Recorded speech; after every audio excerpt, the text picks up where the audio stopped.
ಎಲ್ಲರಿಗೂ welcome back to my YouTube channel. So ಯಾರೆಲ್ಲ ನನ್ನ ಚಾನಲ್ ನೋಡ್ತಾ ಇದ್ದೀರಾ, ಲೈಕ್ ಮಾಡಿ, ಶೇರ್ ಮಾಡಿ ಆ್ಯಂಡ್ ಕಾಮೆಂಟ್ ಮಾಡಿ.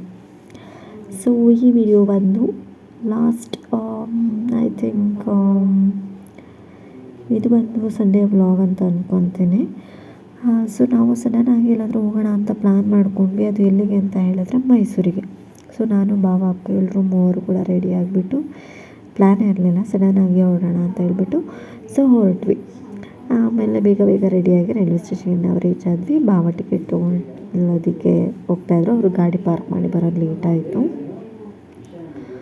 ಆಮೇಲೆ ನಮ್ಮ ಪಾಪ ವ್ಲಾಗ್ ಮಾಡ್ತಾಯಿದ್ದಲ್ಲ, ಸ್ಮೈಲ್ ಮಾಡೋ ಅಂದರೆ ಅವ್ನು ಸ್ಮೈಲೇ ಮಾಡ್ತಾ ಇರಲಿಲ್ಲ. ಓಕೆ ಫೈನ್ ಅಂದ್ಬಿಟ್ಟು ನೆಕ್ಸ್ಟು ನಾವು ಹೊರಟ್ವಿ. ಈ ನಡುವೆ ಎಲ್ಲಾದರೂ ಟ್ರಿಪ್ ಹೋಗೋಣ ಅನ್ನಿಸ್ತಾ ಇರುತ್ತೆ ವಿಂಟರ್ನಲ್ಲಿ. ಸೊ ನಮಗೆ ಹೋಗೋದಕ್ಕೆ ಸ್ವಲ್ಪ ವರ್ಕ್ ಇರುತ್ತೆ, ಅದು ಇದು ಲೀವ್ ಇರಲ್ಲ. ಸೊ ಹಾಗಾಗಿ ಆಮೇಲೆ ನಮ್ಮ ಅಕ್ಕ ಪಾಪನ ಎತ್ಕೊಂಡಿಲ್ಲ, ಅವಳ ಕೈಲಿ ಕೂಡ ಆಗ್ತಾ ಇರಲಿಲ್ಲ. ಆಮೇಲೆ ಕೊಡು ನಾನೇ ಎತ್ಕೊತೀನಿ ಅಂತ ಇಲ್ಲ ಅಲ್ಲಿವರೆಗೆ ಎತ್ಕೊಳ್ಳೋವೆ ಅಂದ್ಬಿಟ್ಟು ಸುಮ್ಮನೆ ಆದ್ವಿ. ಅದಾದಮೇಲೆ ನಾನು ಎತ್ಕೊಂಡು ಫುಲ್ ರೈಲ್ವೆ ಸ್ಟೇಷನ್ ಸುತ್ತಾಡಿಸ್ತಾ ಇದ್ದೆ. ಅದಾದಮೇಲೆ ನಮ್ಮ ಅಕ್ಕ ಟಿಫನ್ ಕೂಡ ಮಾಡಿರಲಿಲ್ಲ, ಅವಳು ಮಧ್ಯ ರೋಟಿ ತಿನ್ನಬೇಕಂತ ಅಂದ್ಲು. ನಮ್ಮ ಪಾಪ ಕೊಡಿಸಿದ್ರು ಅವಳಿಗೆ. ಅದಾದಮೇಲೆ ನಮ್ಮ ಟ್ರೈನ್ ಕೂಡ ಬಂತು, ಹತ್ಕೊಂಡ್ವಿ. ಆಮೇಲೆ ನಮ್ಮ ಬಾವ ಕೂಡ ಊಟ ಮಾಡಿರಲಿಲ್ಲ, ಅವ್ರನ್ನೂ ಕೂಡ. ಆಮೇಲೆ ಅಷ್ಟರೊಳಗೆ ಟ್ರೈನ್ ಹೊರಡ್ತು. ಸೊ ಯಾರೆಲ್ಲ ಟ್ರಿಪ್ಗೆ ಪ್ಲ್ಯಾನ್ ಮಾಡಿದ್ದೀರಾ, ಏನೇನು ಪ್ಲ್ಯಾನ್ಸ್ ನಿಮ್ಮದೆಲ್ಲ ಕಾಮೆಂಟ್ ಬಾಕ್ಸಲ್ಲಿ ಕಾಮೆಂಟ್ ಮಾಡಿ. ಅದಾದಮೇಲೆ ಟ್ರೈನ್ ಕೂಡ ಹೊರಡ್ತು. ಜರ್ನಿ ಅಂತೂ ಸೂಪರ್ ಆಗಿತ್ತು. ಆ್ಯಕ್ಚುಲಿ ಈ ಒಂದು ಕ್ಲಿಪ್ನ ನಾನು ಇನ್ಸ್ಟಾಗ್ರಾಮ್ನಲ್ಲಿ ಯಾವುದಾದ್ರೂ ಕ್ಯಾಪ್ಷನ್ ಹಾಕೋಣ ಅಂತ ಹೇಳ್ಬಿಟ್ಟು ತೊಗೊಂಡಿದ್ದು. ಸೊ ನೀವು ಅದು ವ್ಲಾಗಲ್ಲಿ ಕೂಡ ಇರಲಿ ಅಂತ ಅಂದ್ಬಿಟ್ಟು ಹಾಕಿದ್ದೀನಿ. ಆಮೇಲೆ ನಮ್ಮ ಬಾವ ಕೂಡ ಊಟ ಮಾಡಿರಲಿಲ್ಲ, ಸೊ ಬಾಕ್ಸ್ ತೊಗೊಂಡಿದ್ದೆ. ಸೊ ಅವರು ಅದನ್ನು ತಿಂದರು. ಆಮೇಲೆ ಪಾಪ ನೋಡ್ತಾ ಇದ್ದಂಗೆ ಮಲ್ಕೊಂಡ್ಬಿಟ್ಟ. ನನ್ನ ಫೋನಲ್ಲಿ ಚಾರ್ಜ್ ಕೂಡ ಇರಲಿಲ್ಲ, ನಾನು ಚಾರ್ಜ್ ಹಾಕ್ಕೊಂಡೆ ವ್ಲಾಗ್ ಮಾಡ್ತಾಯಿದ್ದೆ. ಆಮೇಲೆ ಬಾವದು ಊಟ ಎಲ್ಲ ಮುಗೀತು, ಪಾಪ ಕೂಡ ಎದ್ದಿದ್ದ. ನಮ್ಮಕ್ಕ ವ್ಲಾಗ್ ಮಾಡ್ತೀನಿ ಅಂತ ವ್ಲಾಗ್ ಮಾಡ್ತಾಯಿದ್ಲು, ಪಾಪನ ಎತ್ಕೊಂಡಿದ್ದೆ. ಆಮೇಲೆ ಅವಳದಾಗ ಕ್ಲಾರಿಟಿ ಸ್ವಲ್ಪ ಚೆನ್ನಾಗಿಲ್ಲ ಅನ್ನಿಸ್ತು, ಸೊ ಬಿಟ್ಟೆ. ಅದಾದಮೇಲೆ ಸ್ವಲ್ಪ ಕ್ರಾಸಿಂಗ್ ಹಾಕಿದ್ರು. ನಾವು ಹೊರಟಿದ್ವಿ 12, ಬಟ್ ಮೈಸೂರು ರೀಚ್ ಆಗಿದೆ 2 o'clock, ಬಿಕಾಸ್ 1.5 hour ಕ್ರಾಸಿಂಗ್ ಹಾಕಿದ್ದಿತ್ತು. ಅದಾದಮೇಲೆ ಅಂತೂ ನಾವು ಮೈಸೂರಿಗೆ ರೀಚ್ ಆದ್ವಿ. ಸೊ ತುಂಬ ರಶ್ ಇತ್ತು. ಆ್ಯಕ್ಚುಲಿ ಕ್ರಿಸ್ಮಸ್ ಇತ್ತು, ಅದು ಅಲ್ಲದೆ ಸೊ ಅದಕ್ಕೋಸ್ಕರ ತುಂಬಾ ರಶ್ ಇತ್ತು ಎಲ್ಲ ಕಡೆಯೂ ಕೂಡ. ಆಮೇಲೆ ನಾನು ಹೇಳ್ಕೊಂಡೆ, ಅಕ್ಕ ಭಾವನ ಹೇಳ್ಕೊಂಡ್ರು. ಅಲ್ಲಿಂದ ನಾವು ಸೀದಾ ಹೊರಟ್ವಿ. ಸೊ ಯಾಕೆ ತುಂಬ ಹಶ್ವಾಗ್ತಾಯಿತ್ತು ಜೊತೆಗೆ. ಸೊ ಹೋಗಿಬಿಟ್ಟು ಒಂದು ಕಪ್ ಕಾಫಿ ಕುಡಿಯೋಣ ಅಂತ ಹೋದ್ವಿ. ಸ್ವಲ್ಪ ಸ್ಟ್ರೆಸ್ ಎಲ್ಲ ರಿಲೀಫ್ ಆಗಲಿ ಅಂತ ಹೇಳಿಬಿಟ್ಟು ಕಾಫಿ ಕೂಡ ಕುಡಿದ್ವಿ. ಕಾಫಿ ಅಂತೂ ಸೂಪರ್ವಾಗಿತ್ತು.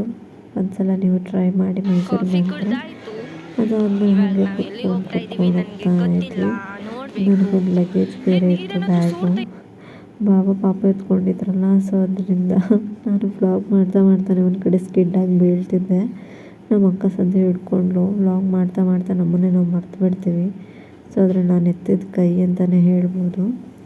ಅದಾದಮೇಲೆ ಆಟೋ ಬುಕ್ ಮಾಡಿಕೊಂಡು ಝೂಗೆ ಹೋಗೋಣ ಅಂದ್ಬಿಟ್ಟು ಒಂದು ಬುಕ್ಕಿಂಗ್ ಸೆಕ್ಷನ್ ಏನಿದೆ ಅಲ್ಲಿಗೆ ಹೋಗ್ತಾ ಇದ್ವಿ. ಕ್ರಿಸ್ಮಸ್ ಆಗಿರೋದ್ರಿಂದ ತುಂಬ ರಶ್ ಇತ್ತು. ಅಲ್ಲಿ ಕೂಡ ಕೌಂಟರು ಅಂದರೆ ಆಟೋ ಬುಕ್ ಮಾಡ್ತೀವಲ್ಲ, ಸೊ ನಾರ್ಮಲ್ ನಾವು ಬುಕ್ ಮಾಡಿದ್ರೆ 150, 200 ಆ ಥರ ತೊಗೊತಾರೆ. ಸೊ ಅದಾದಮೇಲೆ ಬುಕ್ ಮಾಡಿಕೊಂಡು ನಾವು ಫೈನಲಿ ಹೋಗಿ ರೀಚ್ ಆದ್ವಿ ಲೊಕೇಶನ್ಗೆ. ಅದಾದಮೇಲೆ ತುಂಬ ಹಶ್ವಾಗ್ತಾಯಿತ್ತು. ಸೊ ಇದು ಏನು ಹೇಳ್ತಾರೆ, ಪನ್ನೀರ್ ಮತ್ತು ಪಾಲಕ್ ಅದು ತೊಗೊಂಡು ಮತ್ತು ರೊಟ್ಟಿ ತೊಗೊಂಡ್ವಿ. ಸೊ ಅದಾದಮೇಲೆ ಫೈನಲಿ ನಾವು ಝೂಗೆ ರೀಚ್ ಆದ್ವಿ. ಅಲ್ಲಿ ನಮ್ಮ ಬಾವ ಟಿಕೆಟ್ ಕೌಂಟರಲ್ಲಿ ಟಿಕೆಟ್ ತೊಗೊಂಡ್ರು. ಸೊ ತೊಗೊಂಡು ನಮ್ಮ ಜರ್ನಿನ ನಾವು ಸ್ಟಾರ್ಟ್ ಮಾಡಿದ್ವಿ. ಸೊ ಈ ಒಂದು ಸ್ಟಾರ್ಟಿಂಗ್ ಬರ್ಡ್ಸ್ ಸಿಗುತ್ತೆ. ಆ್ಯಕ್ಚುಲಿ ನಾನು ರೀಸೆಂಟಾಗಿ ಕೂಡ ಹೋಗಿದ್ದೆ ಝೂಗೆ, ಅದರಿಂದ ನನಗೆ ಅಷ್ಟು ಇಂಟ್ರೆಸ್ಟ್ ಇಲ್ಲ, ಬಟ್ ಆದರೂ ತುಂಬ ಎಂಜಾಯ್ ಮಾಡಿದ್ವಿ. ಸೊ ಅದಾದಮೇಲೆ ಒಂದಾದಮೇಲೆ ಒಂದು ನೋಡ್ಕೊಂಡು ಹೋಗ್ತಾ ಇದ್ವಿ. ಅದಾದಮೇಲೆ ನೆಕ್ಸ್ಟು ಇಲ್ಲಿ ಅಂದರೆ ಅದೆಲ್ಲ ಪ್ರಾಣಿಗಳು ಫುಲ್ ಡ್ರೌಸಿ ಥರ ಅಷ್ಟು ಆ್ಯಕ್ಟಿವ್ ಇರಲಿಲ್ಲ, ಅದೆಲ್ಲ ಪೂರ್ತಿ ಟಯರ್ಡ್ ಆಗಿಬಿಟ್ಟಿತ್ತು. ಸೊ ಒಂದೊಂದೇ ಪ್ರಾಣಿಗಳನ್ನ ನೋಡ್ಕೊಂಡು ಹೋಗ್ತಾ ಇದ್ವಿ. ಇಲ್ಲೆಲ್ಲ ರೈನು, ಎಲಿಫೆಂಟ್ ಇತ್ತು, ತುಂಬ ಥರದ ಪ್ರಾಣಿಗಳನ್ನೆಲ್ಲ ನೋಡಿದ್ವಿ. ನನಗಂತೂ ತುಂಬ ಖುಷಿ ಆಯಿತು. ಫುಲ್ ಟಯರ್ಡಾಗಿ ಒಂದು ಕಡೆ ಕೂತ್ಕೊಂಡ್ವಿ, 2 ಕಡೆ ಕೂತ್ಕೊಂಡ್ವಿ, 3 ಕಡೆ ಕೂತ್ಕೊಂಡೇ ಹೋದ್ವಿ. ಅದಾದ್ಮೇಲೆ ಇದು ಕ್ಯೂಟಾಗಿರೋದು ಒಂದು ಕರಡಿ ವಾಕ್ ಮಾಡ್ತಾಯಿದ್ರು. ಅದು ವಾಕಿಂಗ್ ಸ್ಟೈಲ್ಗೆ ನಾನು ಫಿದಾಗ್ಬಿಟ್ಟೆ, ಅಷ್ಟು ಕ್ಯೂಟಾಗಿ ವಾಕ್ ಮಾಡ್ತಾ ಇದ್ದಿದ್ದು. ಆಮೇಲೆ ಕ್ರೊಕೊಡೈಲ್ಸ್ ಎಲ್ಲ ಇತ್ತು, ಅದಕ್ಕೆ ವಾಟರ್ ಕೂಡ ಇರಲಿಲ್ಲ, ಫುಲ್ ಟಯರ್ಡಾಗಿ ಬಿದ್ದೋಗ್ಬಿಟ್ಟಿದ್ವು ಅವು. ಫೈನಲಿ ನಾವು ಜಿರಾಫನ್ನ ನೋಡಿಬಿಟ್ಟು ಅಲ್ಲಿಂದ ಲೆಫ್ಟ್ ಆದ್ವಿ.